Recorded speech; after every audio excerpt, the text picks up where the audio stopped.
Assalamu alaikum wa rahmatullah. Bismillahir Rahmanir Rahim. La hawla wa la quwwata illa billah al-aliyyil azim. Alhamdulillahi Rabbil Alameen. Wa sallallahu ala Sayyidina Muhammad wa ala tayyibin at-tahirin. اللهم أخرجني من ظلمات الوهم وأكرمني بنور الفهم اللهم افتح علينا أبواب رحمتك وانشر علينا خزائن علومك برحمتك يا أرحم الراحمين. We said we have at least two elements, because I'm not saying these are the only ones. We have other things like tawakkul, istitha. But there are two things which are very important in productivity of your work and success of your management, which are missing in secular management. One is barakah and one is tawfiq. So I said people with a materialistic outlook do not understand the concept of barakah. They think that proper qualifications, planning and effort are sufficient. However, we often see that nothing good comes out of such plans and projects, even when they are completed. On the other hand, sometimes similar or even lesser efforts bear ample fruits. So it's a channel of divine mercy opened up by our actions. Barakah is not what you can predict or what you can control. You should do everything properly, but if you manage to have Allah's barakah in your work, it would lead to much better results. If a doctor with all the training and experience, but Allah puts barakah in his work, then more patients will be receiving shifa through this doctor. Or for example, a teacher who has barakah, or a scholar, more people will benefit and to more profound degrees. I said sometimes two equally qualified Islamic scholars may each have different impact on people. They are equally qualified. Even sometimes people who are more knowledgeable and more qualified, they have less impact, depending on their sincerity, their taqwa, etc.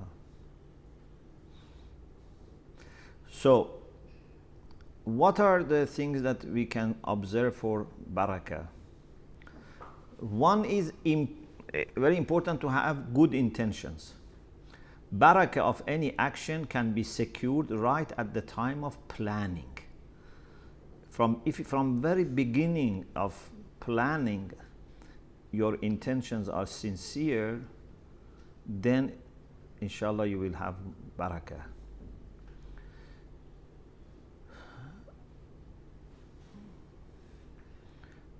So I said, if from beginning you remember Allah and dedicate the work to Him, they will not be short of divine support and blessings.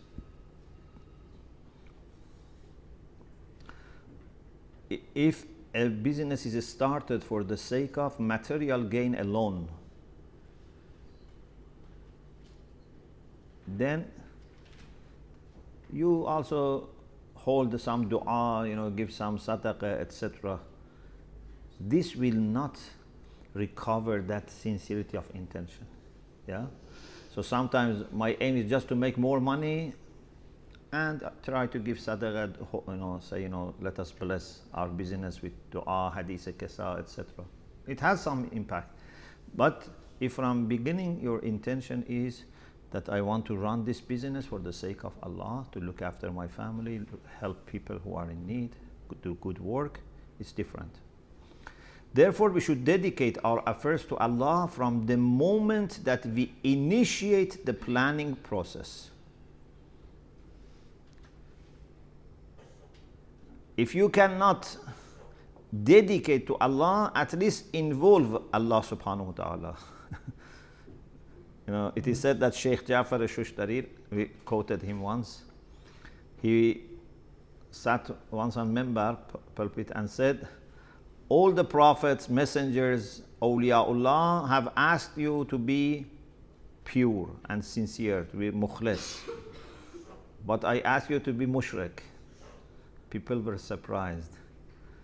He said, they told us to dedicate everything to Allah. And I tell you to be mushrik and dedicate at least part of it to Allah. Because totally for others.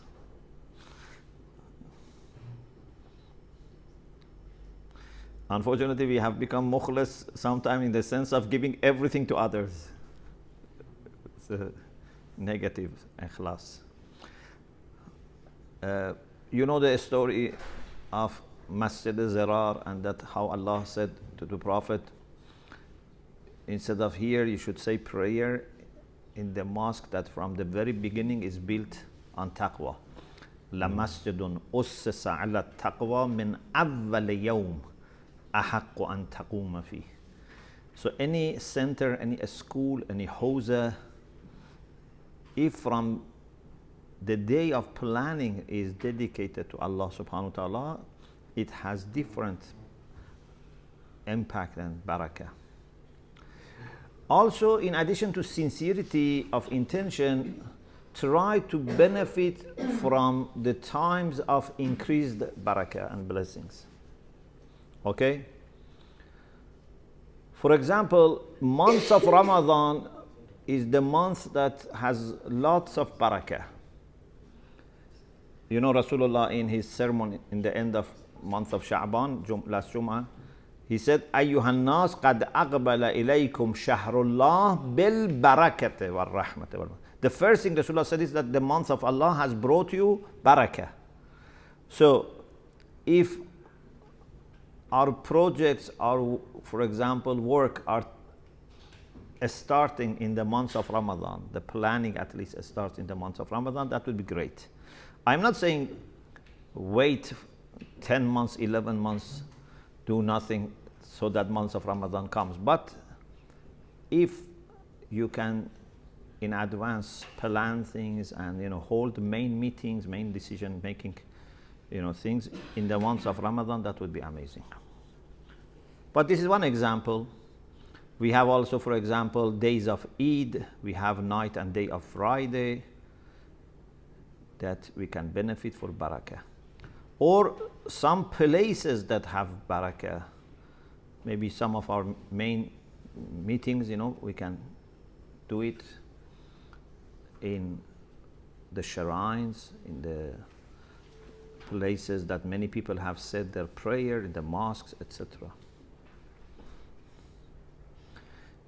I told you maybe in one of the lectures that once a Sheikh from another country came to London, and we were going to discuss some work. So we were supposed to meet after Salatul Jama'ah, Zuhrain. So when Salat finished, then we had kind of quiet space in the prayer hall, so we could discuss and meet there. So I told them, let's sit here close to where we prayed and we discuss. He said, let's go to your office. My office was upstairs, and I said, this is office of God.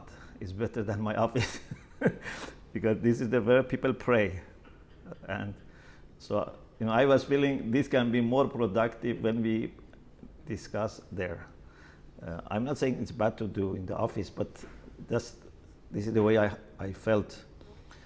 So there is barakah in a meeting in such ways. Sometime nowadays also, or even in the past, when I have meetings, I meet people in the shrine. So it's better, that we meet in the shrine. Although it might be better if they see our institute and office, but I think we have to find which way works better. To be always with wuzu is also very important. If throughout your work you have always wuzu and you are in the condition that you can right away start salat, you can right away do tawaf, because wuzu means this. then it would be adding to the barakah. If a shopkeeper with this understanding, as if he wants to go to masjid, he makes wuzu at home and goes to open the shop. Yeah? How much impact it has on your business, on your entire behavior during the day. If a teacher, a nurse goes and before leaving home makes wuzu, puts his trust in or her trust in Allah, and considers everything there as ibadah. And if wuzu is broken, he makes again wuzu. So this gives different flavor to our work. So much to say about barakah. I just said few points. And then tawfiq. Another vital spiritual element is tawfiq. Tawfiq literally means to bring things together. Okay? When you bring things together, it's called tawfiq.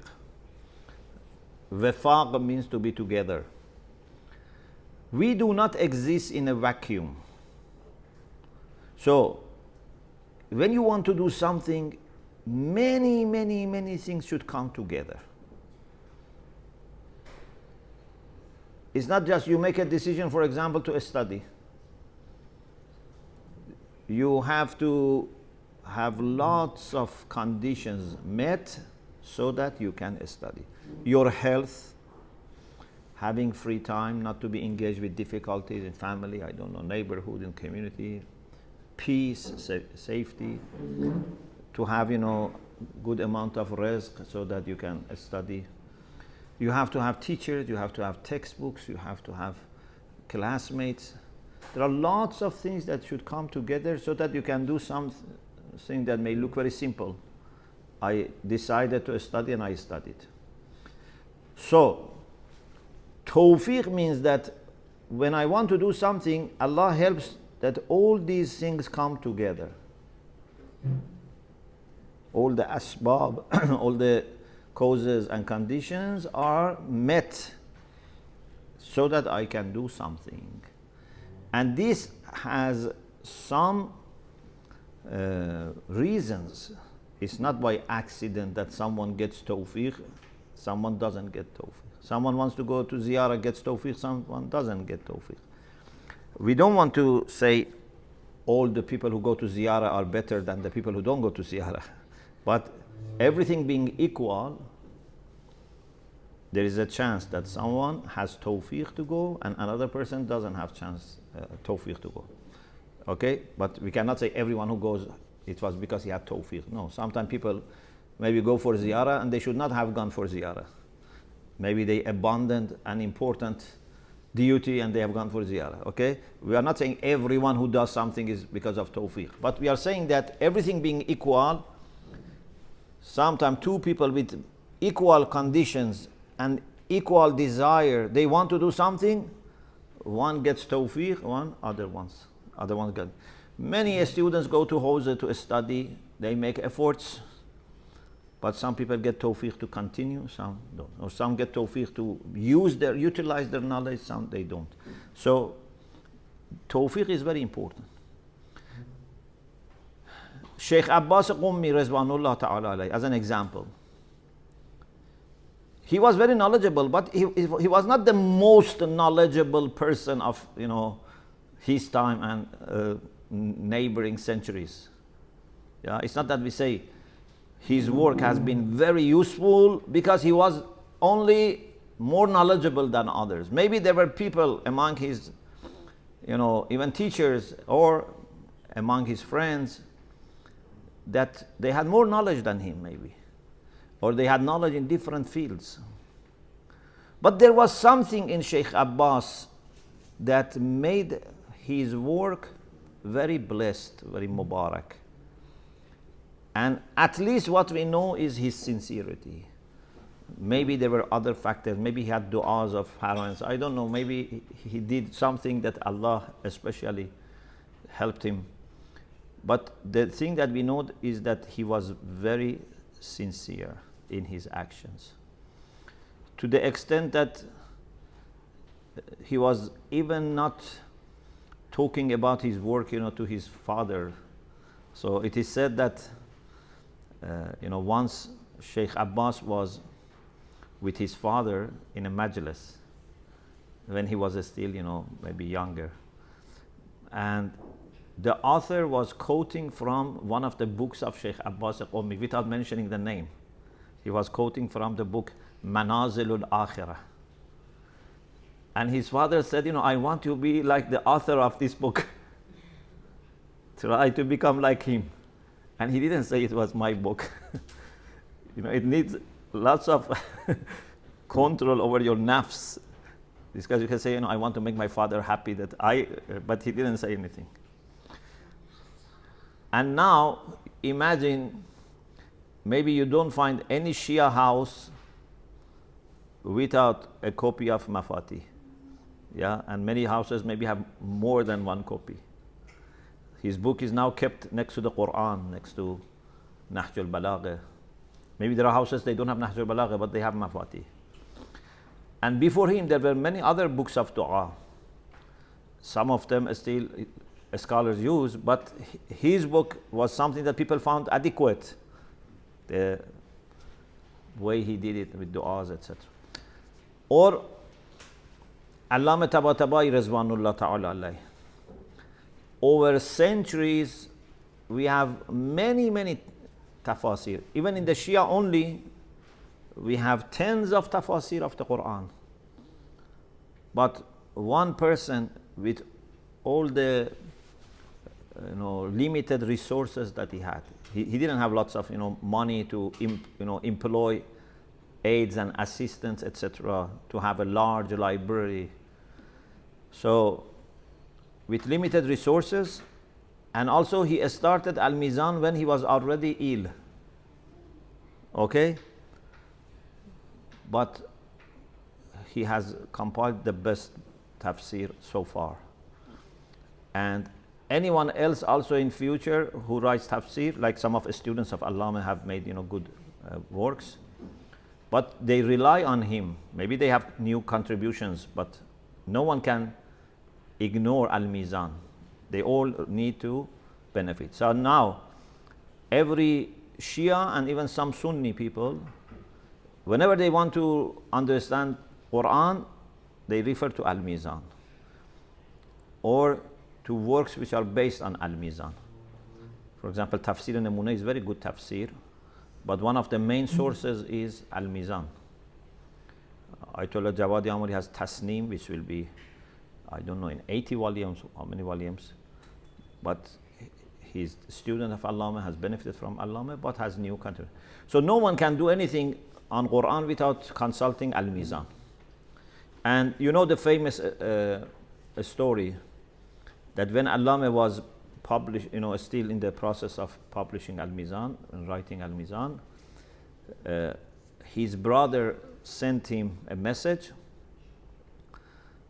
that our father is not pleased with you because you didn't share with him the sawab, the reward for writing Al-Mizan, either in a dream or in an encounter, because brother of Allama was able to be in touch with the souls of the people who had passed away.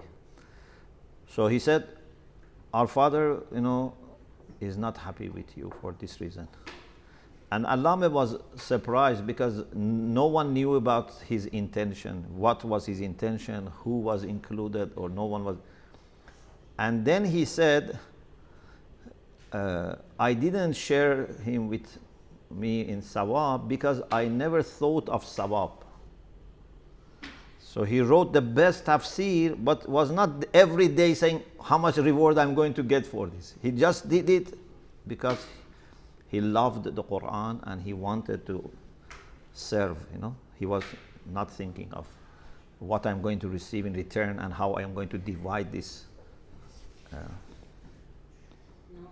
makes me think that Allah is alim al-ghayb, that He knows everything. Yes. He gives His servants, when you move on to the next round, also powers that are pretty strong. Yes. That's amazing. Yes.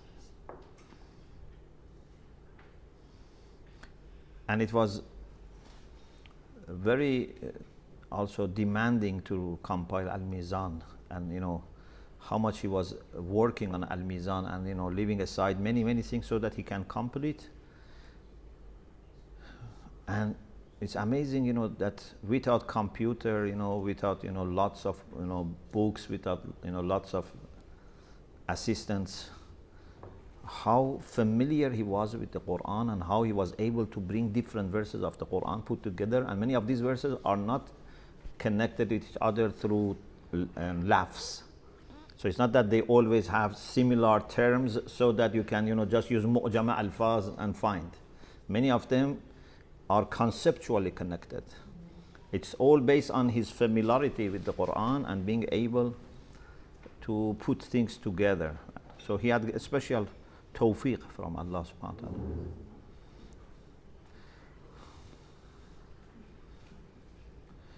So in Akhlaq series in the Hose, we had at least 2 or 3 sessions on tawfiq.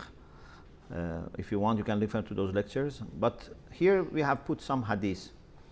For example, Amirul Mu'minin alayhi salam said, "At-tawfiqu inayatun," is a special gift that Allah bestows. It's something special. It's not just other things. For example, you say, having teacher, having, good partners for discussion, having good books. No, it's something more. In another hadith, he said, "At-tawfiqur rahmah." Tawfiq is a kind of mercy. Mercy has different functions. One of them is to prepare the ground for you, bring things together for you. Imam Ali alayhi salam also said, Ahsant. Thank you very much. Shukran. Jazakumullah. Ahsant. لا ينفع اجتهاد بغير توفيق. If you work very hard, but you have no tawfiq, it will not benefit. So there is no benefit in efforts without tawfiq. Sometimes you just make yourself tired, but nothing happens. So if our hard work is not leading to success, we should figure out what is blocking tawfiq. Okay? Of course, again, I'm not generalizing. So we cannot say, for example, Prophet Nuh didn't have tawfiq to guide people. No, he had tawfiq to serve for 950 years. He had tawfiq. But then, whether people respond or not is different. But sometimes we don't have tawfiq to serve properly. That's the thing. The factors which bring or block tawfiq are the subject for another discussion. But once we study them, we will realize how many things can affect the results and impact of our work. In those lectures, I have explained awamil and asbab for tawfiq, the causes for tawfiq. For example, respect for your parents, ihsan to your parents, to your teachers, to ulama, to elderly people. These are among the things that give you more tawfiq. So if your parents are pleased with you, if your teachers, if elderly members of community, you respect them, ulama, they give tawfiq. So Allah has put tawfiq where there is maslaha. Yeah? This is a way also to encourage people to do these good things, but also they get the result plus reward.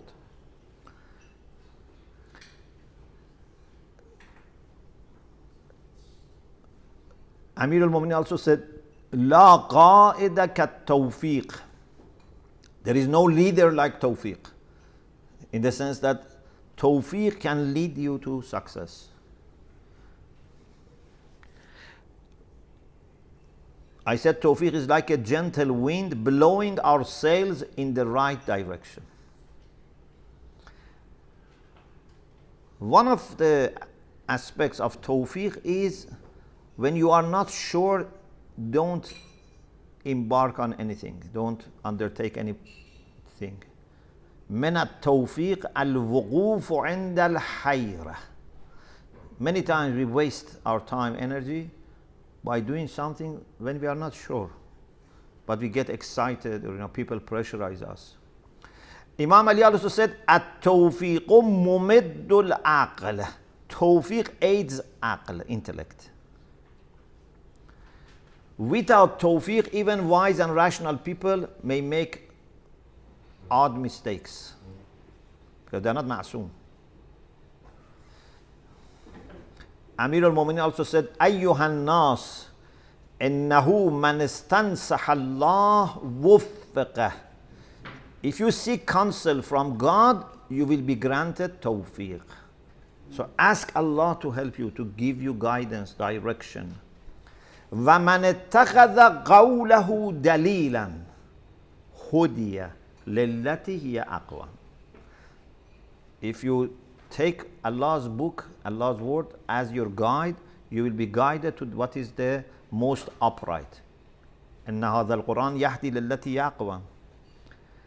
فَإِنَّ جَارَ اللَّهِ آمِنٌ وَعَدُوَّهُ خَائِفٌ. The one who is under Allah's domain is safe, but his enemy in dismay.